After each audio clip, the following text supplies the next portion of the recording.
نحمده ونستعينه ونستغفره ونعوذ بالله من شرور أنفسنا ومن سيئات أعمالنا من يهده الله فلا مضل له ومن يضلل فلا هادي له أشهد أن لا إله إلا الله وحده لا شريك له شهادة من هو خير مقاما وأحسن نديا وأشهد أن سيدنا محمدا عبده ورسوله المتصف بالمكارم كبارا وصبيا اللهم صل وسلم على سيدنا محمد صادق الوعد وكان رسولا نبيا وعلى آله وأصحابه الذين يحسنون إسلامهم ولم يفعلوا شيئا فريا أما بعد فيا عباد الله أوصيني وإياكم بتقوى الله وطاعته لعلكم ترحمون قال الله تعالى في القرآن الكريم أعوذ بالله من الشيطان الرجيم بسم الله الرحمن الرحيم يا أيها الذين آمنوا اتقوا الله ولتنظر نفس ما قدمت لغد واتقوا الله إن الله خبير بما تعملون وقال أيضا يا أيها الذين آمنوا ادخلوا في السلم كافة ولا تتبعوا خطوات الشيطان إنه لكم عدو مبين وقال آية الأخرى يا أيها الذين آمنوا اتقوا الله حق تقاته ولا تموتن إلا وأنتم مسلمون صدق الله العظيم. Ma'asyiral muslimin wa zumratul mu'minin rahimakumullah. Alhamdulillah, kita bersyukur kehadiran Allah Subhanahu wa taala. Pada hari yang mulia ini kita berada di Sayyidul Ayyam, penghulu dari segala hari. Alhamdulillah, Allah masih menitipkan berbagai nikmatnya kepada kita semua. Di antaranya nikmat hidup. Hingga detik ini kita masih bisa melaksanakan berbagai aktivitas, perbuatan, tindakan dan termasuk usaha atau bisnis kita. Alhamdulillah pula kita masih Allah titipkan nikmatul imani wal Islam. Nikmat iman dan nikmat Islam. Nikmat yang akan menyelamatkan kita kelak dari azabnya Allah di yaumil akhir. Bahkan Allah mengatakan, meski engkau punya 1000 sebesar langit dan bumi, famlan yuqbala min ahadihim, maka tidak pernah diterima sekalipun dari mereka mil'ul ardi zahaban walau iftada bih, meski memiliki emas sebesar bumi untuk menebus yang namanya kekafiran agar mendapatkan hidayah, bisa masuk ke dalam agama Islam, bisa menjadi seorang mukmin di hari kiamat nanti, maka emas sebesar bumi tak dipandang oleh Allah Subhanahu wa taala. Maka dari itu hadirin saudaraku yang berbahagia, mumpung kita hidup saat ini, kita masih bernapas, kita masih dititipkan nikmat oleh Allah Subhanahu wa taala, maka jangan sia-siakan kesempatan nikmat yang Allah berikan itu, melainkan gunakan itu semua untuk ketaatan kepada Allah. Yakinlah hadirin saudaraku yang berbahagia, siapapun kita yang ada di dalam masjid ini, sekarang sedang duduk di tempat yang mulia, yakni masjid ini. Kita berada bersama orang-orang mulia dan juga mereka yang ada di luar sana. Setiap yang bernyawa pasti akan merasakan yang namanya kematian.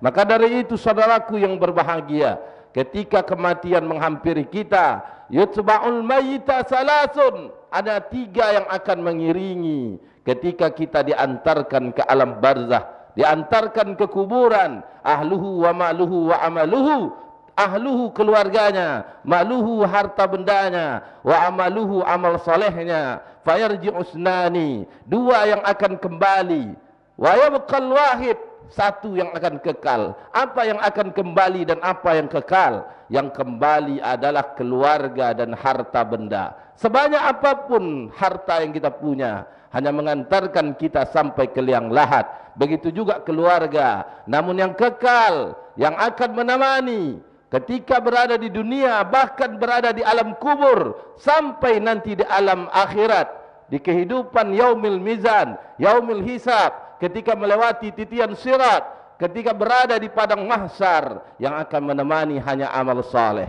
amal kebaikan.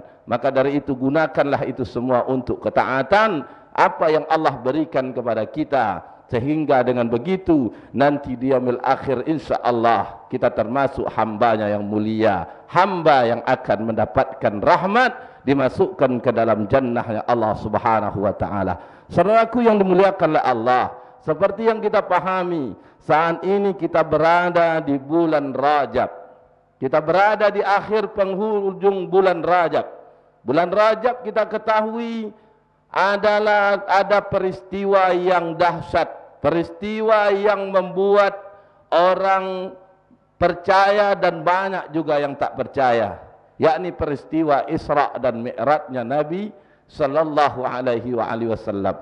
Rajab tidak hanya peristiwa Isra Mi'raj, tapi Rajab juga ada beberapa peristiwa yang lain, seperti pembebasan kedua Baitul Maqdis di masa Khalifah Sultan Salahuddin Al-Ayyubi, yang dulu pernah ditaklukkan, dibebaskan pada masa Sayyidina Umar Ibn Khattab radhiyallahu an, namun kembali dikuasai oleh tentara salib, akhirnya dibebaskan di bulan Rajab, itu pada tahun 580 sekian, di mana ketika itu pada masa Sultan Salahuddin Al-Ayyubi. Rajab juga mencatat ada peristiwa yang lain yang erat kaitannya dengan kondisi kehidupan umat Islam, di mana di bulan Rajab pula, tepatnya pada tahun 1342 Hijriah, 28 Rajab, tahun Masehinya 3 Maret 1924, itu terjadi di mana di Turki Utsmani.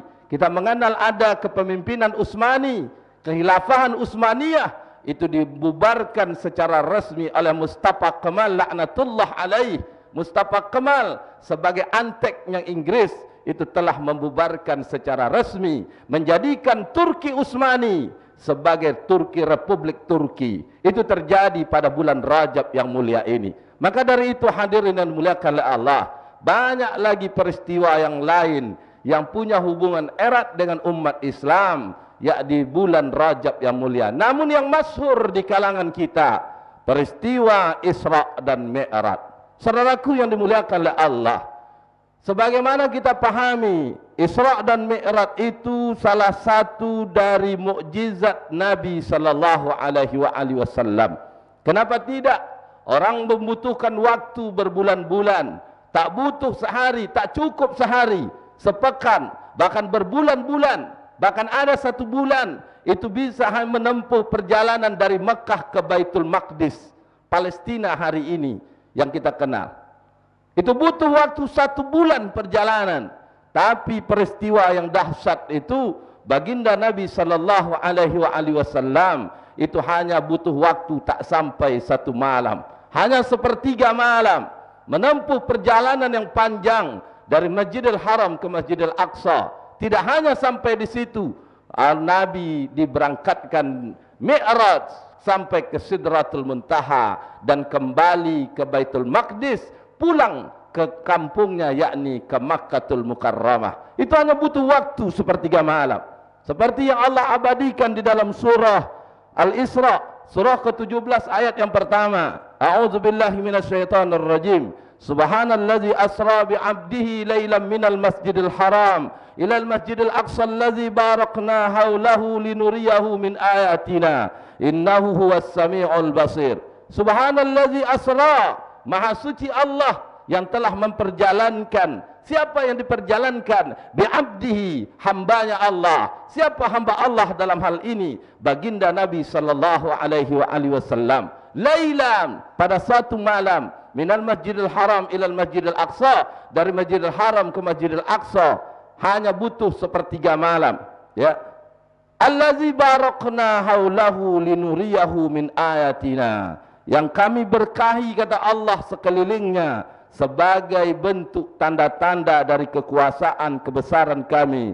Innahu huwas samiul basir, sungguhnya Allah maha mendengar dan maha melihat. Ayat ini menjadi bukti hadirin yang muliakan Allah, perjalanan baginda Nabi sallallahu alaihi wasallam melakukan Isra wal Mi'raj hanya butuh waktu sepertiga malam.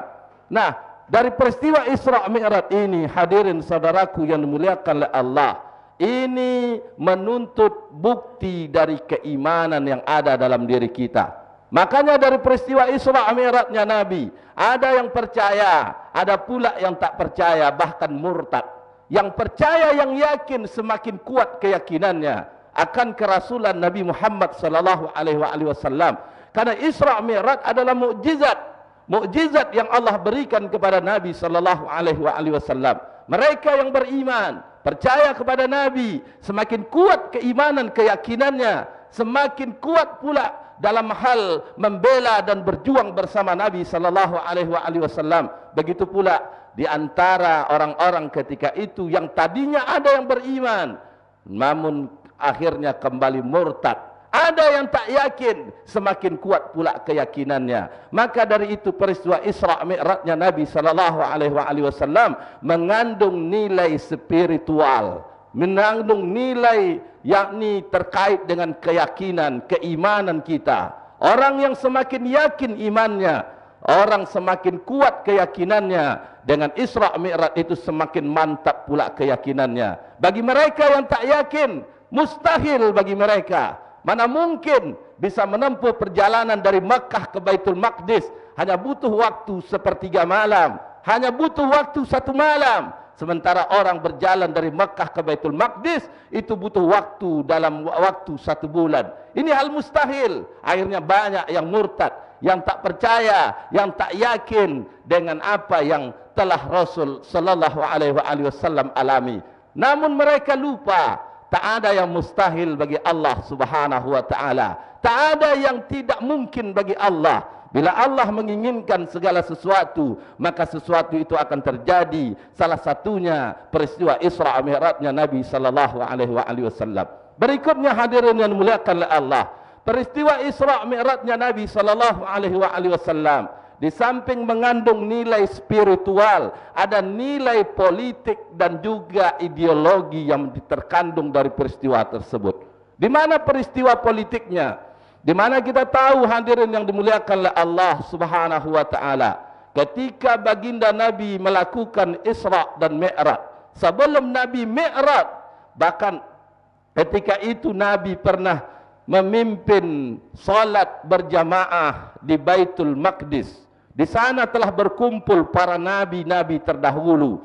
Berkumpul Nabi Isa, Nabi Musa, Nabi Ibrahim dan para nabi-nabi sebelum yang pernah Allah utus sebelum baginda Nabi sallallahu alaihi wasallam.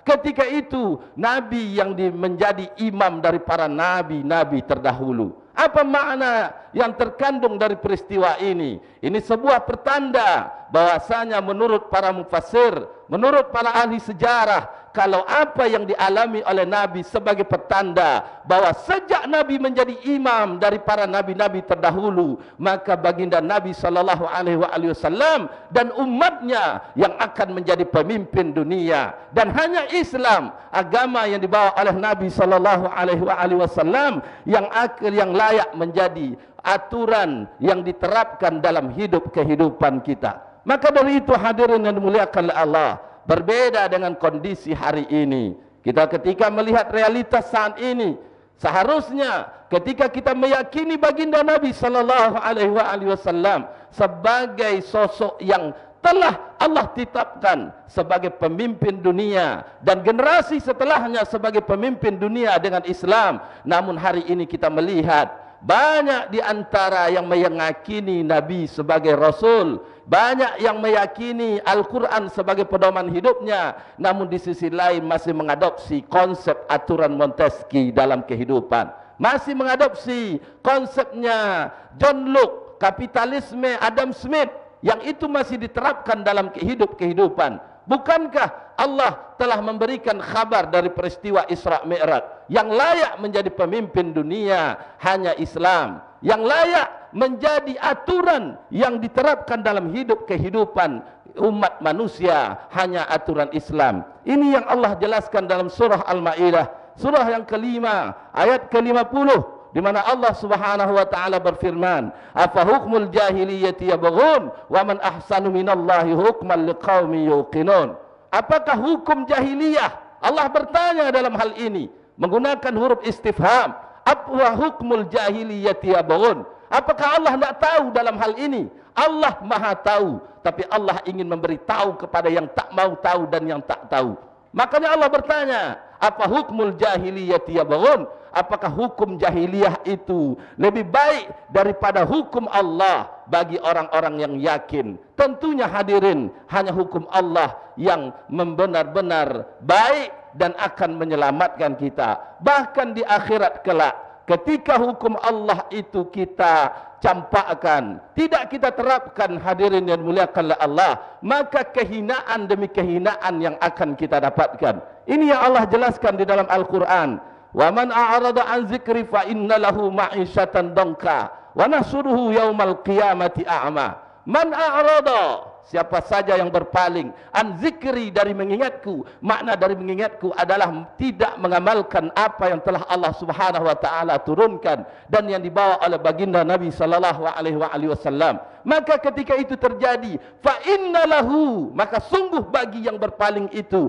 ma'isyatan dhanka, hidup di dunia dalam keadaan nista, wa yaumal qiyamati radduna ila wa nahsuruhu yaumal qiyamati a'ma, dan dibangkitkan kelak di hari kiamat dalam keadaan buta, dalam keadaan hina, dan akan mendapatkan azab dari Allah Subhanahu wa taala. Maka dari itu hadirin yang dimuliakan oleh Allah Subhanahu wa taala, terbukti hadirin, ketika kita benar-benar bersama Islam, ketika kita akan menjadikan Islam sebagai aturan, maka yakinlah umat Islam ini akan menjadi mulia. Tidak seperti hari ini, umat Islam bicara masalah hukum mengadopsi konsep Belanda, bicara masalah budaya mengadopsi konsep Barat, bicara masalah ekonomi mengadopsi konsepnya Adam Smith, bicara masalah tata negara, kehidupan bernegara, itu mengadopsi konsep PBB. Dan ini jelas tidak sesuai dengan aturan Islam. Sehingga kalau umat kembali kepada Islam, maka yakinlah ya'lu wala yu'la alaih. Islam itu tinggi dan tidak ada yang lebih tinggi dari Islam. Maka ketika umat ini bersama Islam, yakinlah umat Islam akan diangkat derajatnya dan akan dikembalikan izahnya, kemuliaannya. Seperti yang Nabi telah ungkapkan sebelumnya, innallaha zawaliyal arada, sungguhnya aku melihat telah mendekatkan, kata Allah, liyal arada, bumi, au qala inna rabbi zawaliyal arada fa araitu masyariqaha wa magharibaha fa inna mulka ummati sayablugu ma zuyali minha. Kata Nabi dalam hadis ini, ketika Nabi memberikan gambaran ketika umatnya nanti benar-benar bersama dengan Islam dan akan kembali umat ini menjadi pemimpin yang akan mengatur hidup kehidupan. Maka dari itu, momentum bulan Rajab yang mulia ini, kita hendaknya termotivasi kembali kepada Islam, mengamalkan Islam dalam kehidupan kita. Dengan begitu insya Allah apa yang Nabi ungkapkan, Nabi khabarkan, akan terwujud menjadi sebuah kenyataan. Fa'tabiru ya ulil absar la'allakum turhamun. Bismillahirrahmanirrahim. Allahumma salli ala sayyidina Muhammad wa ala ali sayyidina Muhammad bil awwalina wal akhirina wa sallim radhiyallahu tabaraka wa ta'ala kulli sahabati rasulillahi ajmain walhamdulillahi rabbil alamin. Alhamdulillahillazi amarana bitaqwa ja'ala az-zulumati ila an-nur. Asyhadu an la ilaha illallah, asyhadu anna Muhammadar Rasulullah. Allahumma salli ala sayyidina Muhammad wa ala ali sayyidina Muhammad. Amma ba'du fa ya ibadallah, usini wa iyyakum bitaqwallah wa ta'atihi la'allakum turhamun. Qala Allah Ta'ala fil Qur'anil Karim, a'udzu billahi minasyaitonir rajim. Bismillahirrahmanirrahim. Innallaha wa malaikatahu yusholluna 'alan nabi ya ayyuhalladzina amanu shallu 'alaihi wa sallimu taslima. Allahumma shalli 'ala sayyidina Muhammad wa 'ala sayyidina Muhammad kama shallaita 'ala sayyidina Ibrahim wa 'ala ali sayyidina Ibrahim wa barik 'ala sayyidina Muhammad wa 'ala ali sayyidina Muhammad kama barakta 'ala sayyidina Ibrahim wa 'ala ali sayyidina Ibrahim fil 'alamin innaka حميد مجيد.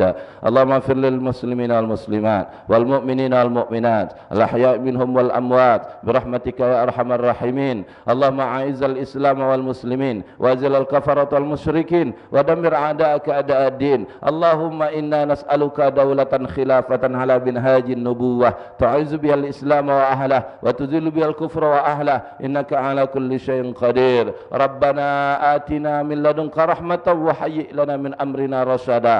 ربنا آتنا في الدنيا حسنة وفي الآخرة حسنة وقنا عذاب النار والحمد لله رب العالمين. عباد الله إن الله يأمر بالعدل والإحسان وإيتاء ذي القربى وينهى عن الفحشاء والمنكر والبغي يعظكم لعلكم تذكرون ولذكر الله أكبر. أقيموا الصلاة.